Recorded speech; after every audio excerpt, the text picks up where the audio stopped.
I hereby introduce to you Mr. Michael Veazey. Hi, welcome back to Amazing FBA. This is your host, Michael Veazey. I've got a quick one today. I'm sorry I've been fairly absent from your screens and your ears, but I've been working on great stuff. So I'm going to share more about that over the next few podcasts. So basically, I've been creating and running a mastermind. We've got 20 members of the Zero to Hero mastermind, which is for those starting from zero or a couple of grand a month in turnover on Amazon, and the 10K Collective, which for those who are doing over 10K a month upwards. Some people in there are doing, 200,000-300,000 a month on Amazon. So we've got some great stuff happening there with the members. I'll share more about that. But if you are interested in not fighting a lonely battle and being part of a group of successful people, check out amazingfba.com/mastermind. Today, I just wanted to share a couple of little wins that mastermind members have been having by simply looking at their business, what they already have, but either removing roadblocks and letting those things work properly, or repurposing those things. So the first thing I want to look at is just simply looking at clients without even looking at my own business. I've got my own examples as well.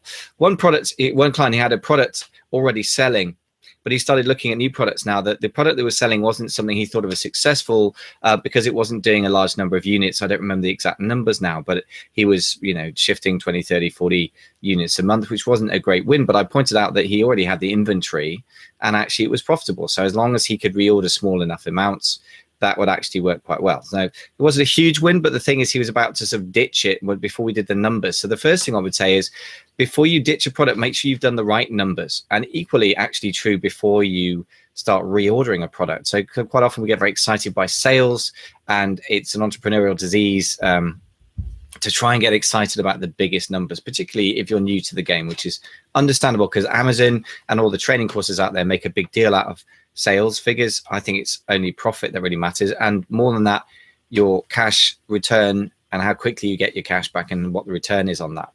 So first lesson is do your numbers before you ditch a product too soon. What I would say in relation to that is your minimum order quantity and your sales velocity are the crucial numbers in relation to each other. If you can order 100 units of a product, which if you're selling, for example, supplements in the US and they're being manufactured in the US, like one of my clients, in the Zero to Hero mastermind, then obviously it doesn't really matter if your minimum order quantity is like 100 and you can order within 4 or 5 days lead time. It doesn't matter if you're only selling 30 a month because you can get 3 months worth of stock and sell it through. So it's all relative. So people often come to me and say, Mike, do you have magic criteria for, how many sales a month things should have, what price they should sell for, whatever? And my answer is it really depends on the other factors in your business. So you can't really answer the question of what is an acceptable sales velocity, in my opinion, until you find out what is your minimum order quantity of that product. Obviously, for big private label products where you've got big runs necessary, then you're going to need to have serious sales velocity. That's fine. So especially if they're being made in China and shipped over. But the point is, look at the detail first. So that's the first thing I would say. Another one, somebody else had a product up and running, but wasn't actually winning the buyer box. So it was a bit of a catch-22 situation. It's another Zero to Hero mastermind member who I'm not going to name because I haven't, told people that I'm going to be telling their stories. But she had a product live, a listing live, but wasn't winning the buy box. Therefore, it wasn't getting ranking. Because of that, it wasn't making sales. Because of that, it wasn't winning the buy box. So we had to break that. And the way we broke that sort of stalemate is to do a product launch. So she didn't need to change her product. She didn't even necessarily need to change the listing, but she had to be willing to spend some money. And I believe it's part of a partnership. So she had to persuade her business partners to be willing to spend some money to gain market share. In other words, just get moving, really. And that worked pretty successfully. Unfortunately, she had other issues down the line, but the actual launch part of it, I think, worked pretty well. So sometimes you just need to look at the overall system and don't dismiss a product as such, but maybe the product's okay, maybe the listing's okay, but you've got to break the stalemate that Amazon can put on you. And in that case, we used a mixture of Zon pages and Amazon coupon codes to launch it. So Amazon coupon codes, fairly easy to create in Seller Central, and then she uses Zon pages to give those away to people and then ran some traffic from an existing email list that she had in that business, because it's already an existing business. They're just coming onto Amazon. So again, using what she had an email list, and she had the products, and she had a good listing. What was missing was the connection, was the launch. So what we did is just do a discount code used on page to give that away, and that was the sort of bridge, if you like, to the email list. And then the whole thing took off and started working for her. Now, obviously, this is a general sort of episode. It's in the very tactical one. I'm very happy to go into tactical episodes and about exactly how to do some of these things. Some of it's kind of proprietary software or proprietary ways of doing things that I'm not going to reveal to the public because it's just too powerful, which is one reason why I want to have a mastermind within which safe space I can reveal stuff that if I revealed it to the whole general public, it would stop working because Amazon would put a stop to it. So nevertheless, if you want me to go into some more detail on this stuff, just get over to the Facebook group if you're not a member already, amazingfba.com/FB, F as in face, B as in book, and put up a question about, Mike, can you do an episode on X, or can you tell me about Y? I'm very happy to do that in response to your needs. Another example is that somebody was looking at Jungle Scout and other research tools to discover what niches to go into. Or to try and refine. So is it already selling some kind of supplement and wanting to sell, possibly an additional supplement? And what I pointed out is, if you don't have any other data, then Jungle Scout is a good place to start. But if you already have been selling a product and you've already been running Amazon ads to them, then you'll have a search term report. And the search term report is incredibly powerful because it will show you by keyword impressions. In other words, how many people see your ad, which you're never going to see for organic stuff on Amazon. So it gives you an idea of the size of an audience, if you like, for a keyword. So how many people are looking, for example, vitamin C supplement, as opposed to vitamin C supplement for joints or for colds or whatever it is, Second thing, it gives you clicks by keyword. And third, it gives you conversions by keyword. You don't get any of that data from the outside. You only get it, even if you're selling products, you don't get that data. You get the conversion rate and the sessions, how many people are seeing your product listing, but you don't get the keyword breakdown of that stuff, and you don't get impressions either. So it's hard to gauge the size of demand. So what I'm saying is, instead of getting obsessed with external tools like Jungle Scout, if you've got existing data, go dig through that data in the search term report and actually find the keywords that really convert well. But possibly it's for a product that isn't actually going to be, you can't position a vitamin C supplement as a vitamin D supplement. It's just a different thing, right? But it may be that for some reason, a lot of people are looking for vitamin D supplements for joints. And in which case that might be a marketplace you need to explore doing. But you've got some data from the search term report is a lot more detailed than the Jungle Scout kind of look. Hope that makes sense. And again, this is a superficial view, but it's just another example of how you can find wins in your existing products. In that case, it wasn't an existing product that was the win, it was existing data, right? And we all get obsessed with products, understandably. We think we're in a product business, but I think actually it's a keyword business like anything else online. Basically, Google, Amazon are driven by keywords. I mean, Facebook works in a different way. It's driven by images, and so is YouTube, images and videos. So that's a bit different, but people actually don't go on, looking for specific things in terms of Facebook ads, but actually YouTube is actually pretty keyword driven as well, come to think of it. So most things on the internet are keyword driven. In other words, you need to know what people are looking for and not get too obsessed with just getting a product and going, right now, how do I sell this? Instead, you want to find out what people are looking for and then put a product that matches that. And the search term report is a great place to do that. Again, that's just touching on the surface of something which is pretty profound and which I can go into in great detail, and we'll probably do so over the next while because I'm working some very exciting kind of in-house experiments on that.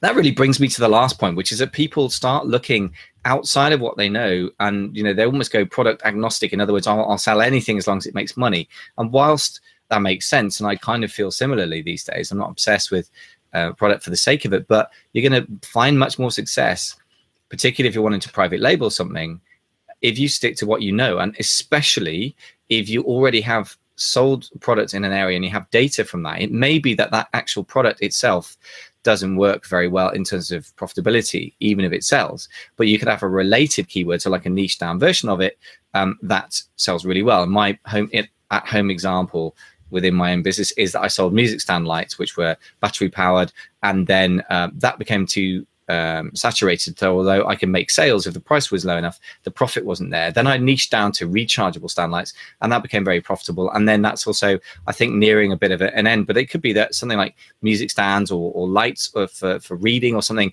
might actually be a much bigger market. But my search term data would actually reveal that for me much better than trying to just start from the outside with Jungle Scout. Because if I'm selling anything to do with lights or music stands, I must have a ton of keyword data. And thinking about it, I'm quite excited now. I mentioned that to take my own medicine and go and look at my search term report, because it's so easy to kind of dismiss what we already have and be looking for the next thing outside of what we have. The trick is to go from where you are by micro step towards a profitable niche. And quite often you'll be one step away from profit, maybe 2 steps, but it's not normally more than a couple of steps that you will often find, not guaranteed, but it's worth looking.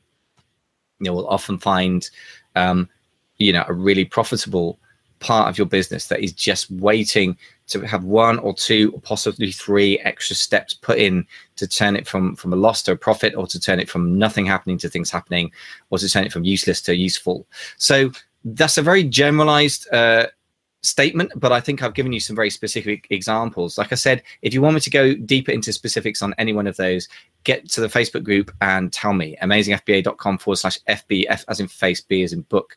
By the way, you will need to answer 3 little questions in order to be let in these days. So you don't have to give your email address, but I will ask you if you want to give it to me in order for me to sell you relevant information. I'm not going to bombard you with irrelevant stuff. If you live in the United States, I'll try and avoid sending you stuff about masterminds in London. That's not relevant to you. And equally, if you're turning over 10 grand a month, I'll try not to send you stuff geared to new sellers, etc. But you don't have to give your email address, but I do want to just know roughly who I'm letting into the mastermind these days. So I get into the Facebook, I should say, and in order to know, who you are and how I can best serve you. So get an idea of, how long people have been live, how many products they sell, turnover, just gives me an idea of who's in there. And it's been very, very interesting to read that information. So do get yourself over there and be prepared to answer those quick questions. And then I will approve you, and you can join the community of getting on towards 1,200 people now in the Facebook group. So that's it. I hope that was useful to you as a thought-provoking exercise. And I'll be sharing a lot more about some more wins of Mastermind members and what we're doing for them and their businesses over the next few episodes, as well as getting the usual expert guests on. So for now, I'm going to say goodbye and happy hunting. Hi, this is Michael Veazey from Amazing FBA. I've got a quick one for you. If you're super stoked and awesomely excited to sell on Amazon, that's great. But if you're American, I'm afraid you need to stop listening, because this one is for the Brits only. I'm not being biased, but this is because I'm talking about something which is based in London. So you're going to need to be in Britain or near Britain to take advantage of it. The basic problem we have as internet entrepreneurs is we are lonely and isolated, because we're tapping, sadly, at our tablets on our own. We're cooped up with our computers, and we're going insane with the internet. We need to connect to other people. It's only a human thing, right? And relationships are the basis of all good business. So if you are in that situation, keep listening, because we have a solution called the Amazing FBA London Mastermind. But I'm going to specifically talk to you if you're in that situation, but you are yet to launch on Amazon. So you want to launch on Amazon, you haven't got there yet. This is exactly for you.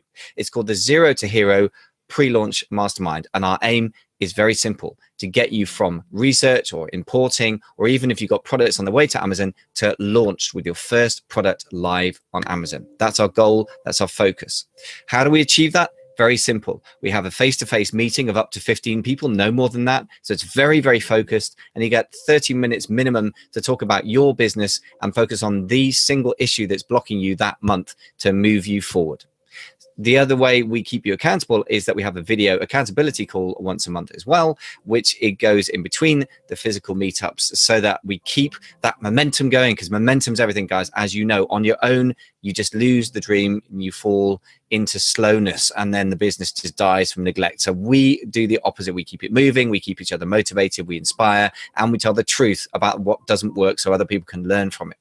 We also have a couple of other things. I give an exclusive newsletter available only to members of the mastermind, where I share the latest tips, techniques and tricks and bigger strategies that I'm trying on my Amazon businesses, and tell you what works and frankly what doesn't work as well, so you can learn from my mistakes.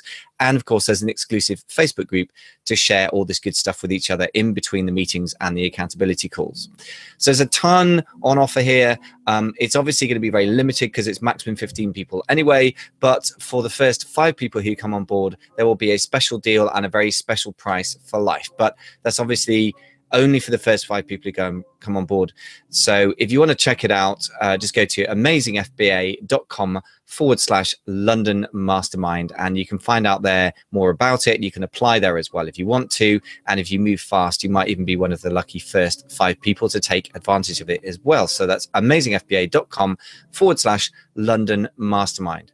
I'm going to put this video out to everyone on my podcast and everyone in the Facebook group, of which we've got nearly 900 members now, and on the YouTube channel. So I imagine that this will fill quite quickly. So if you're serious about it, get yourself over to amazingfba.com/London Mastermind, and you can find. Thanks for listening.